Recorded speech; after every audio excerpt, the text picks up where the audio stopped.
Livro quinto. A Decadência. Capítulo 1. História de um progresso no fabrico de vidrilhos pretos. E essa mãe que, no dizer do povo de Montfermeil, parecia ter abandonado a filhinha, que acontecia com ela? Onde estava? Que fazia? Depois de ter deixado Cosette com os Thénardier, continuou seu caminho e chegou a Montreuil-sur-Mer. Estamos, como devem lembrar-se, em 1818. Fazia mais de 12 anos que Fantine deixara sua terra natal. Montreuil-sur-Mer estava bem diferente. Enquanto Fantine decaía de miséria em miséria, sua cidade progredia sempre mais. Havia quase 2 anos dera-se aí um desses acontecimentos industriais que fazem orgulho dos lugares pequenos. Esse pormenor é importante, e julgamos útil contá-lo detalhadamente, ou melhor, sublinhá-lo. Desde os tempos mais remotos, Montreuil-sur-Mer tinha como indústria especial a imitação das miçangas inglesas e dos vidrilhos negros da Alemanha. Mas essa indústria nunca progredira, dada a escassez de matéria-prima, o que prejudicava não pouco a mão de obra. Na época em que Fantine voltou, em Montreuil-sur-Mer havia-se operado uma transformação incomum na produção dessas miçangas pretas. Pelos fins de 1815, um homem, um desconhecido, estabelecera-se na cidade e tivera a ideia de substituir a resina pela goma laca, e, em particular no caso dos braceletes, substituir as correntes soldadas por correntes simplesmente engastadas. Essa pequena alteração, com efeito, reduzira prodigiosamente o preço da matéria-prima, o que permitirá, em primeiro lugar, que se elevasse o valor da mão de obra, grande benefício para a região, em segundo lugar, que se aprimorasse a fabricação, com vantagem para o consumidor, e, por último, que se vendesse a melhor preço, triplicando assim os benefícios, o que constituía uma fonte de riqueza para o fabricante. Assim, de uma ideia, surgiram 3 resultados. Em menos de 3 anos o autor dessa inovação ficou rico, o que já é boa coisa, e enriqueceu tudo o que estava ao seu redor, o que é ainda melhor. Era um estranho naquela região. Nada se sabia de sua origem e quase nada do início de sua carreira. Contava-se que chegará à cidade com quase nenhum dinheiro, algumas centenas de francos, no máximo. Foi desse capital insignificante, posto a serviço de uma ideia engenhosa, fecundada pela ordem e pelo pensamento, que ele fez surgir sua fortuna e a riqueza de toda a região. Quando chegou a Montreuil-sur-Mer e não possuía mais que a roupa do corpo, tinha o aspecto e o linguajar de um operário. Parece-me que exatamente no dia em que estava quase despercebido na pequena cidade de Montreuil-sur-Mer, numa tarde de dezembro, com a mochila nas costas e um cajado na mão, ocorrerá um grande incêndio na sede do Conselho Municipal, e esse homem lançara-se ao fogo e salvara, com perigo da própria vida, 2 crianças, filhas do capitão da guarda, o que fez com que não lhe exigissem o passaporte. Depois disso, todos ficaram sabendo como se chamava e era Madeleine. Capítulo 2. Madeleine. Era um homem já com seus 50 anos, de aspecto preocupado e muito bondoso. Eis tudo o que se poderia dizer. Graças aos rápidos progressos dessa indústria que ele havia tão admiravelmente inovado, Montreuil-sur-Mer tornará-se considerável centro comercial. A Espanha, que consome grande quantidade dessas miçangas negras, fazia a cada ano encomendas enormes. Montreuil-sur-Mer, com esse comércio, quase chegava a fazer concorrência a Londres e a Berlim.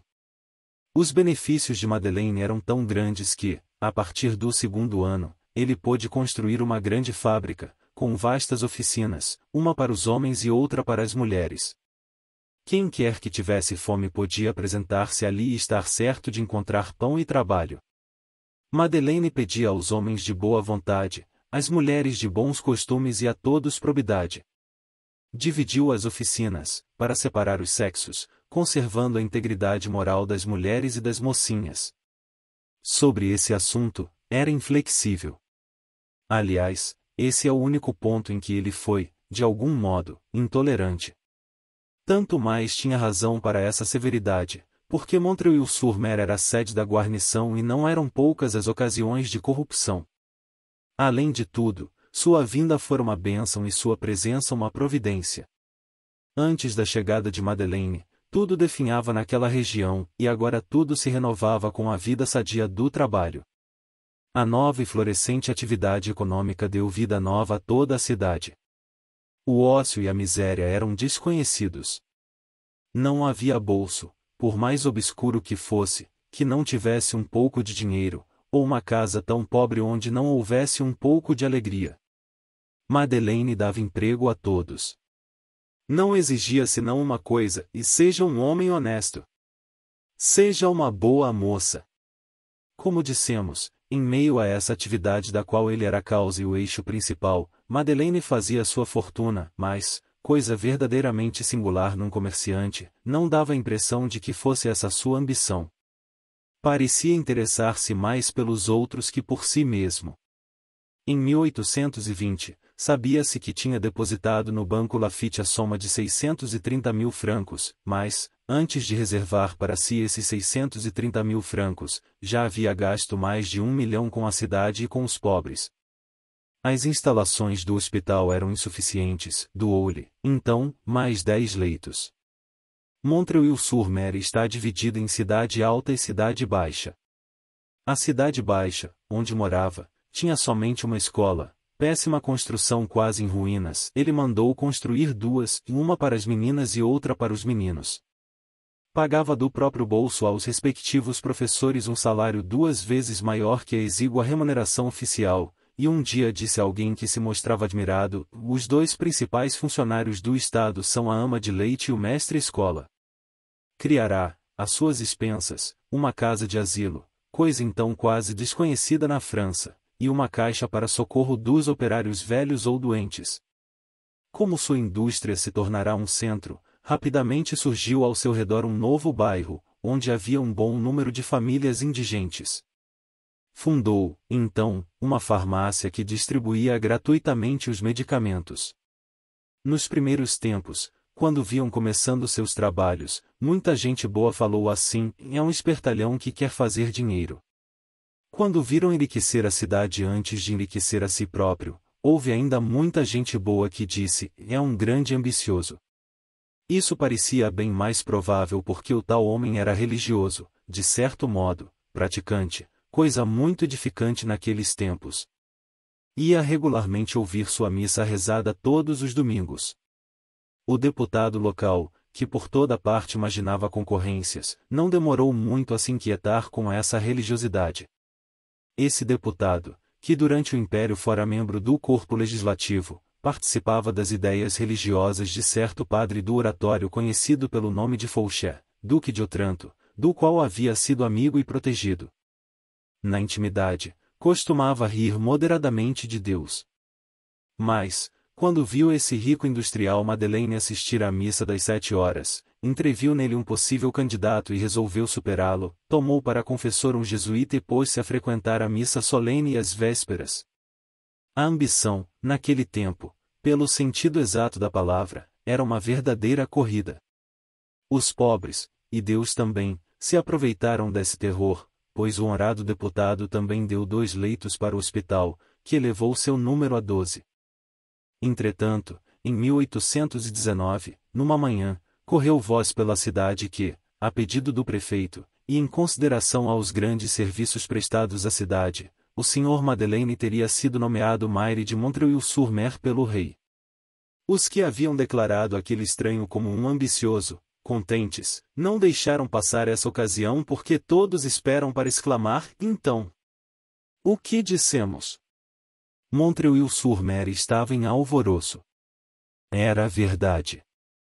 Alguns dias depois, apareceu a nomeação no Moniteur. Logo no dia seguinte, Madeleine recusou essa dignidade. Nesse mesmo ano de 1819, os frutos do novo processo inventado por Madeleine figuraram na exposição da indústria. Em vista da opinião do júri, o rei nomeou o inventor cavaleiro da Legião de Honra. Novos comentários na pequena cidade, está claro. Ele queria era uma condecoração. Mas Madeleine recusou-a do mesmo modo. Decididamente, o homem era um enigma. A boa gente salvara-se do ridículo dizendo, no fim das contas, é uma espécie de aventureiro. Como vimos, a cidade devia-lhe muito, e os pobres, tudo. Ele era tão útil que era impossível deixar de prestar-lhe honras, e tão amável que era inevitável que acabassem por idolatrá-lo. Seus operários, em particular, o estimavam bastante, o que ele recebia com uma espécie de melancólica gravidade. Quando viram que estava rico, as pessoas da sociedade começaram a saudá-lo chamando de Sr. Madeleine. Seus operários e as crianças continuaram a chamá-lo simplesmente de Madeleine, o que lhe era sumamente agradável. À medida que progredia, choviam-lhe sempre mais convites. A sociedade o reclamava. Os pequenos e afetados salões de Montreuil-sur-Mer que, bem entendido, estavam a princípio fechados ao operário, abriram-se de par em par para o milionário. Fizeram-lhe 1001 convites, mas ele sempre os recusava. Ainda desta vez as boas almas não se sentiram acanhadas de dizer, é um homem ignorante e de baixa educação. De onde terá saído? Com certeza, não saberia como portar-se em sociedade. É bem capaz até que nem saiba ler. Quando viram ganhando tanto dinheiro, haviam dito, é um comerciante. Quando viram distribuir a riqueza, disseram, é um ambicioso. Quando viram recusar honrarias, murmuraram, é um aventureiro. Quando viram desprezar a sociedade, disseram ainda, e não tem educação. Em 1820, 5 anos depois de sua chegada a Montreuil-sur-Mer, os serviços que havia prestado à região eram tão notórios, o voto de toda a cidade era de tal modo unânime, que o rei o nomeou novamente maire. Recusou ainda uma vez, mas o prefeito resistiu à sua recusa. As autoridades foram suplicar que aceitasse. O povo em plena rua pedia que não recusasse, e a insistência foi tão forte que não pôde deixar de aceder. Notaram até que o que pareceu fazê-lo decidir foi a apóstrofe, quase irritada, a ele dirigida por uma velha mulher do povo que lhe gritou com energia, da soleira de sua porta, e um bom maire é uma ótima coisa. Por que então recua diante do bem que poderá fazer? Essa foi a terceira fase de sua ascensão. Madeleine tornará-se o Sr. Madeleine, e o Sr. Madeleine transformará-se em maire. Capítulo 3. Quantias depositadas no Banco Laffitte. Quanto ao mais, continuou tão simples como no primeiro dia. Tinha os cabelos grisalhos, o olhar sério, a tez queimada de um operário, o rosto pensativo de um filósofo. Habitualmente usava chapéu de abas largas e sobrecasaca de pano grosso, abotoada até o queixo. Cumpria seus deveres de maire, mas, fora disso, vivia solitário. Falava com poucas pessoas. Fugia às amabilidades, saudava de passagem e esquivava-se o mais depressa que podia, sorria para não conversar e era generoso para não sorrir. As mulheres diziam dele, que urso. Seu maior prazer era andar pelos campos. Tomava as refeições sempre sozinho, tendo um livro aberto na frente, e lia enquanto se alimentava. Possuía uma pequena biblioteca de livros escolhidos. Gostava dos livros. Os livros são amigos frios e seguros. À medida que a fortuna lhe ia dando mais descanso, parecia aproveitar o tempo para cultivar o espírito. Desde que se estabelecera em Montreuil-sur-Mer, notara-se que, de ano para ano, seu linguajar se tornava mais polido, mais requintado, mais amável. Gostava de levar consigo uma espingarda quando ia passear, mas raramente se servia dela. Quando, por acaso, a usava, seu tiro era tão infalível que dava medo. Jamais matava um animal inofensivo e, muito menos ainda, um passarinho. Embora já não fosse jovem, contava-se que sua força era prodigiosa. Sempre dava uma mão a quem precisava, levantava um cavalo, empurrava alguma carroça atolada ou segurava pelos chifres algum touro fugido. Sempre quando saía tinha os bolsos cheios de moedas, quando voltava, estavam vazios. Se passava por uma aldeia, os moleques esfarrapados corriam-lhe alegremente no encalço e o rodeavam como uma nuvem de mosquitos. Todos achavam que já havia morado no campo, pois conhecia uma porção de segredos úteis que transmitia aos camponeses. Ensinava-os a destruir a traça do trigo, borrifando os celeiros e inundando as fendas do assoalho com uma solução de sal comum e a evitar o gorgulho, espalhando por toda a parte, nas paredes e no teto, nos pastos e nas casas, ramos de salsa em flor. Tinha receitas para extirpar as doenças dos bichos da seda, a ferrugem, a ervilhaca, e todas as plantas parasitas nocivas ao trigo. Defendia as coelheiras contra os ratos com o simples cheiro de um porquinho da barbárie que punha no meio dos coelhos. Um dia, viu os habitantes de um lugar muito ocupados em arrancar urtigas, olhou, então, os caules das plantas arrancadas e já secos e disse, já morreram. E isso seria tão útil se soubessem como fazer. Quando a urtiga é nova, a folha é um excelente legume. Quando já está velha, tem filamentos e fibras como o cânhamo e o linho. Um tecido de urtiga vale tanto quanto um tecido de cânhamo. Picada, a urtiga é boa para as aves domésticas. Moída, é boa para o gado vacum. A semente da urtiga, misturada à forragem dos animais, torna-lhes o pelo brilhante. A raiz, misturada ao sal, produz uma bela cor amarela. Além disso, é excelente feno que se pode cegar 2 vezes ao ano. E que cuidados requer a urtiga? Um pouco de terra e nada mais. O único ponto difícil de resolver é que a semente cai à medida que amadurece, o que torna difícil colhê-la.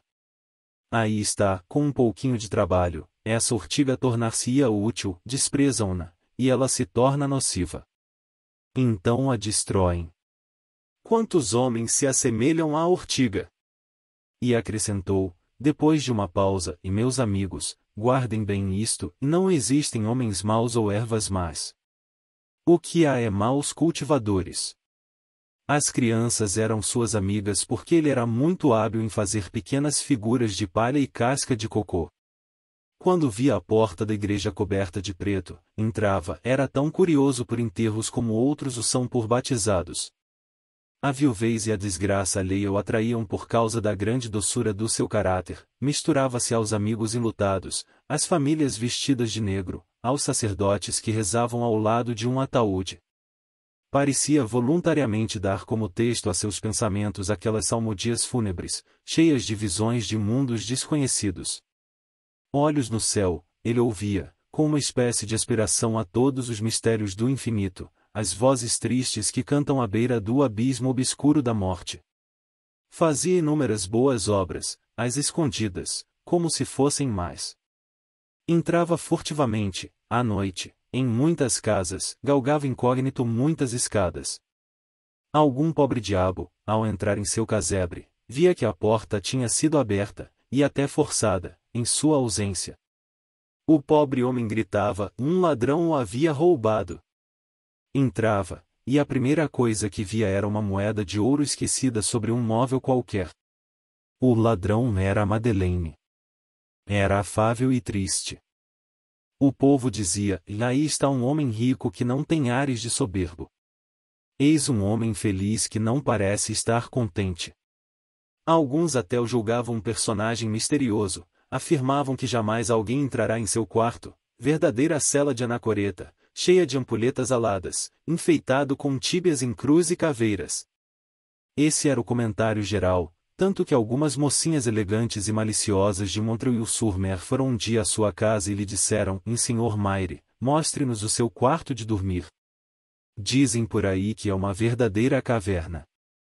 Ele sorriu e as fez entrar imediatamente em sua caverna. E sua curiosidade foi punida. Era uma sala mobiliada simplesmente, com móveis de acaju bastante feios, como em geral são todos os móveis desse tipo, e as paredes forradas com papéis baratos. Nada notaram de particular, a não ser 2 castiçais antiquados sobre a lareira, e que pareciam ser de prata pois estavam marcados. Observação cheia de espírito das pequenas cidades. Mesmo assim, não pararam de dizer que ninguém entrava em seu quarto, verdadeira gruta de eremita, um buraco, um retiro, um túmulo, enfim. Segredava-se também que tinha enormes quantias de dinheiro depositadas no Banco Lafite, com isto de particular, estavam sempre à sua disposição a qualquer instante, de tal modo, diziam ainda, que o Sr. Madeleine poderia chegar em qualquer manhã ao banco, assinar um recibo e levar seus 2 ou 3 milhões em 10 minutos. Na verdade, esses 2 ou 3 milhões se reduziam, como já dissemos anteriormente, a 630 ou 640 mil francos. Capítulo 4. Madeleine de luto. No início de 1821, os jornais anunciaram o falecimento do Sr. Myriel, bispo de Digne, cognominado de Bienvenu, morto em odor de santidade com 82 anos. O bispo de Digne, para acrescentarmos um pormenor que os jornais omitiram, quando morreu estava cego havia já alguns anos, e assim mesmo contente em sua cegueira, tendo a irmã a seu lado. Digamos de passagem que ser cego e ser amado é, com efeito, sobre esta terra, onde nada é completo, uma das formas mais excepcionalmente estranhas de felicidade. Ter continuamente ao nosso lado uma mulher, uma filha, uma irmã, um ser encantador, que está ali porque temos necessidade dele e porque ele não nos pode abandonar, ter a certeza de que somos indispensáveis a quem nos é necessário, podermos medir-lhe incessantemente o afeto pelo tempo maior ou menor que passa ao nosso lado, e podermos dizer, se ele me dedica todo o seu tempo, é sinal de que tenho todo o seu coração, e ver o pensamento que se oculta naquele rosto, comprovar a fidelidade de um ser nesse eclipse total do mundo, perceber o roçagar de um vestido como se for um bater de asas, ouvi-lo ir, vir, sair, voltar, falar, cantar e sonhar que somos um centro para onde convergem seus passos, suas palavras, suas canções, manifestar a cada instante a própria paixão, sentirmos-nos tanto mais fortes quanto mais doentes estamos, tornar-se, na escuridão e pela escuridão, o astro em torno do qual gravita esse anjo. Muito poucas formas de felicidade podem igualar-se a essa. A suprema felicidade dessa existência é ter-se a certeza de ser amado, amado por si mesmo, ou melhor, a despeito de si mesmo, essa convicção tem-no cego. Em tal angústia, ser atendido é ser acariciado. Falta-lhe alguma coisa? Não. Perder a vista e ter o amor não é o mesmo que estar cego. E qual o amor? Amor inteiramente feito de virtude. Não existe cegueira onde existe certeza. A alma, às apalpadelas, procura outra e a encontra. E essa alma, encontrada e provada, é uma mulher. Uma mão nos sustenta, é a sua mão, uma boca roça de leve a nossa fronte, é a sua boca, ouvimos bem perto de nós uma respiração, é ela que está a nosso lado. Depender completamente dela, ser objeto de seu culto até a mais sincera piedade, jamais sermos abandonados, ter tão doce fragilidade a nos socorrer, apoiarmos-nos a esse bordão seguro, tocar com nossas mãos a providência e como que tomar em nossos braços esse Deus palpável, que êxtase! O coração, celeste flor obscura, sente-se possuído de um arrebatamento misterioso. Ninguém trocaria essa sombra por toda a claridade do mundo. Essa alma angelical lá está, incessantemente, quando se afasta, é para voltar, desaparece como um sonho e reaparece como uma realidade. Sentimos um calor que se aproxima, é ela. Como que transbordamos de serenidade, de alegria e êxtase, somos um raio de luz dentro da noite. E as inúmeras delicadezas. Nadas que se tornam enormes em todo esse vazio. Os mais inefáveis acentos da voz feminina usados para nos embalar, suprindo assim todo o universo desaparecido. Sentimos-nos acariciados por uma alma. Não vemos nada, mas nos sentimos adorados. É um paraíso de trevas. Desse paraíso é que de Bienvenu passou ao outro. A notícia de sua morte foi reproduzida pelo jornal local de Montreuil-sur-Mer. O Sr. Madeleine, no dia seguinte, vestiu-se todo de preto, com um crepe negro no chapéu. A cidade toda reparou nesse luto inexplicável e foram muitos os comentários. Isso pareceu lançar alguma luz sobre a origem do Sr. Madeleine. Concluíram que ele devia ter alguma ligação com o venerável bispo, pois luto pelo bispo de Digne, foi o que disseram pelos salões, o que serviu para elevar ainda mais a posição do Sr. Madeleine, dando-lhe súbita consideração entre a gente nobre de Montreuil-sur-Mer. No lugar, o microscópico bairro de Saint-Germain pensou em pôr fim à quarentena do Sr. Madeleine, provável parente de um bispo. O Sr. Madeleine percebeu essa mudança pelo maior número de reverências das senhoras idosas e pela maior frequência de sorrisos das mais jovens. Uma noite, uma das mais velhas frequentadoras daquele pequeno Gramonde, muito curiosa por direito de antiguidade, ousou perguntar-lhe: o Sr. Mayre, por acaso, é sobrinho do falecido bispo de Digne? Ele respondeu: não, minha senhora. Mas, replicou a matrona, o senhor pôs luto por ele. Respondeu: então, é que, na minha juventude, fui lacaio de sua família. Outra observação que faziam era esta: cada vez que passava pela cidade, algum pequeno saboiano percorrendo a região à procura de chaminés para limpar, o Sr. Mayre mandava-o chamar, perguntava-lhe o nome e dava-lhe dinheiro. Os pequenos saboianos contavam isso a outros e daí resultava aparecerem muitos pela cidade. Capítulo 5. Relâmpagos no horizonte. Pouco a pouco, à medida que o tempo passava, foram caindo todas as oposições. No começo, levantou-se contra o Sr. Madeleine essa espécie de lei a que estão sujeitos todos os que conseguem distinguir-se, perversidades e calúnias, a princípio, depois, simples maldades, depois ainda malícia, e, finalmente, tudo isso acabou, o respeito que lhe dedicavam era unânime, completo, cordial, e chegou um momento, mais ou menos em 1821, em que as palavras Sr. Mayre eram pronunciadas em Montreuil-sur-Mer quase com o mesmo tom de cordialidade com que em 1815 diziam Indigne e Sr. Bispo. Vinha gente que morava até a 10 léguas de distância para consultar o Sr. Madeleine. Ele terminava disputas, impedia processos, reconciliava inimigos. Todos o tomavam como juiz de seus direitos. Parecia que tinha como princípio vital o livro da lei natural. Foi quase um contágio de veneração que, em 6 ou 7 anos, ganhou progressivamente toda a região. Um único homem, em toda a cidade e arredores, resistia a esse contágio e, fosse qual fosse a ação do Sr. Madeleine, continuava rebelde, como se uma espécie de instinto, incorruptível e imperturbável, o admoestasse e inquietasse. Parece, com efeito, que existe em certos homens um verdadeiro instinto bestial, puro e íntegro como todo instinto, o qual cria simpatias e antipatias, separando fatalmente uma natureza de outra, sem hesitar, sem se perturbar, sem se calar ou desmentir jamais, límpido em sua própria obscuridade, infalível, imperioso, refratário a todos os conselhos da inteligência e a todos os elementos capazes de eliminar o raciocínio, e que, sejam quais forem os destinos do homem, adverte secretamente o homem cão da presença do homem-gato, e o homem-raposa da presença do homem-leão. Muitas vezes, quando o Sr. Madeleine passava pelas ruas, calmo, afetuoso, rodeado pelas bênçãos de todos, acontecia que um homem de alta estatura, vestido de sobrecasaca cinzenta, de bengala, chapéu puxado sobre os olhos, se voltava bruscamente para ele e o seguia com os olhos até desaparecer, cruzando os braços, balançando lentamente a cabeça, levantando o lábio inferior e superior até quase o nariz, carranca muito significativa que se poderia traduzir assim: e mais quem seria esse homem? Tenho quase certeza de tê-lo visto em algum lugar.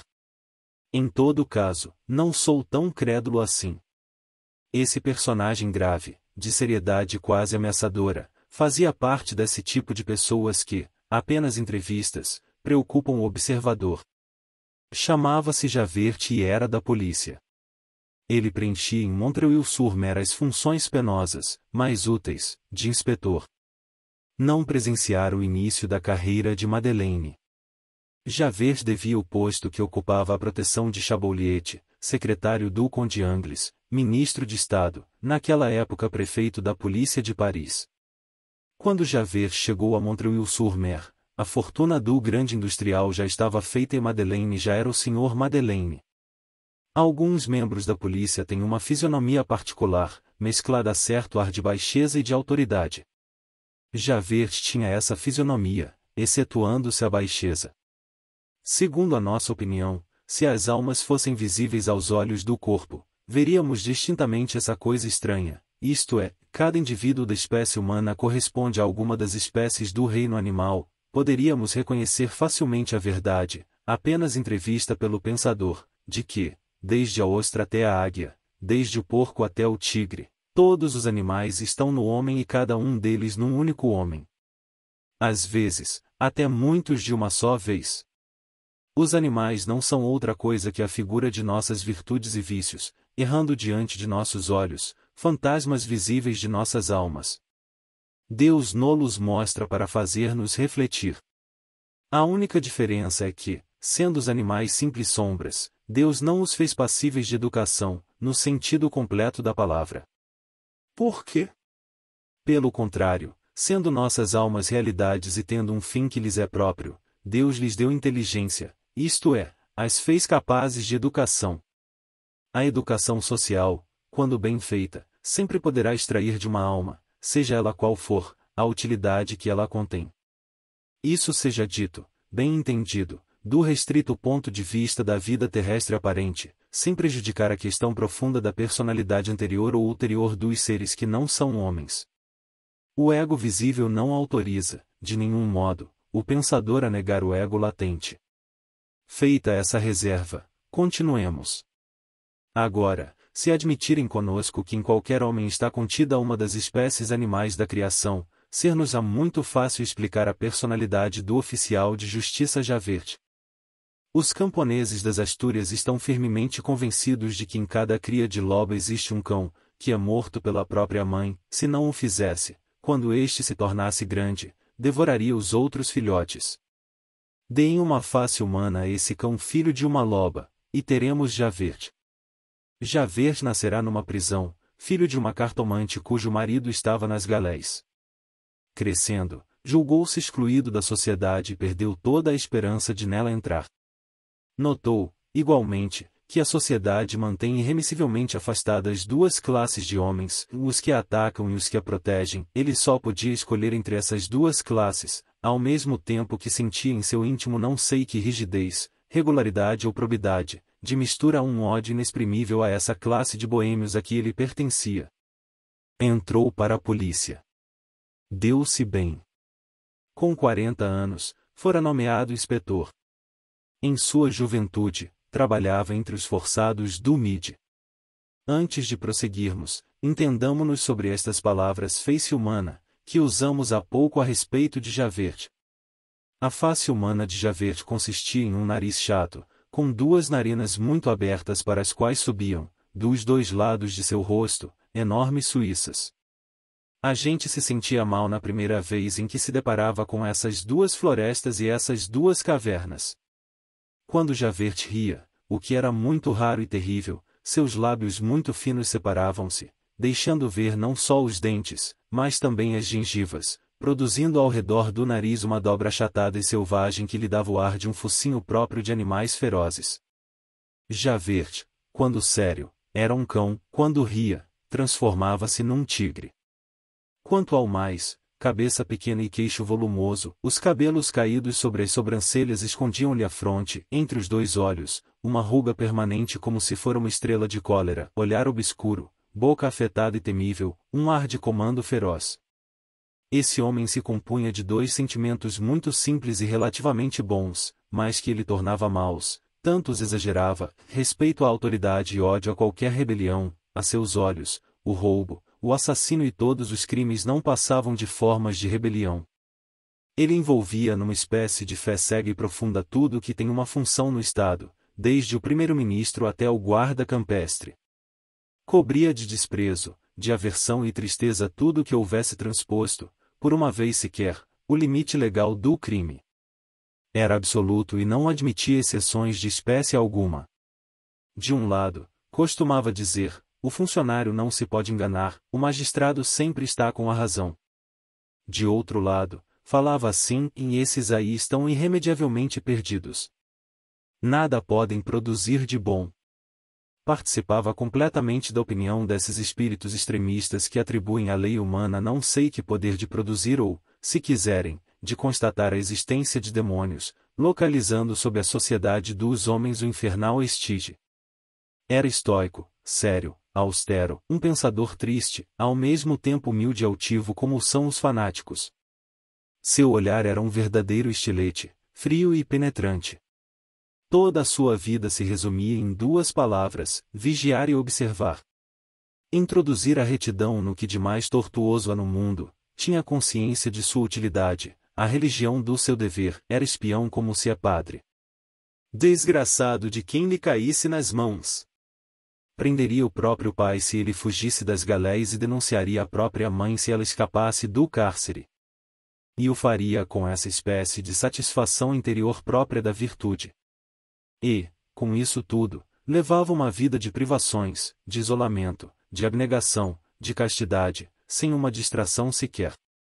Era o dever implacável, a polícia compreendida como os espartanos compreendiam Esparta, sentinela impiedosa, honestidade cruel, um espião de mármore.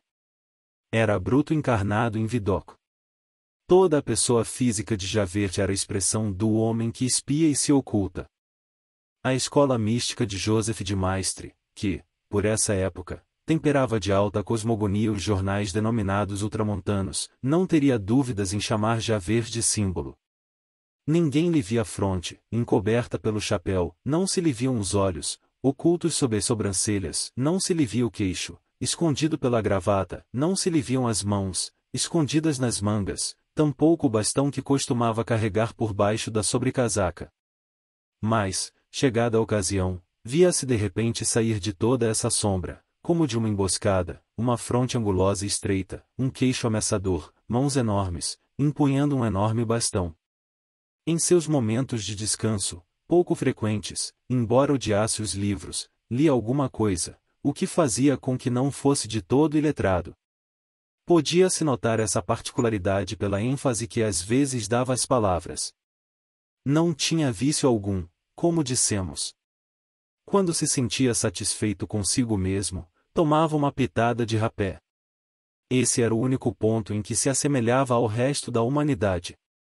Será, portanto, coisa fácil compreender que Javert era o terror de toda essa classe que a estatística anual do Ministério da Justiça designa sob a rubrica gente sem profissão.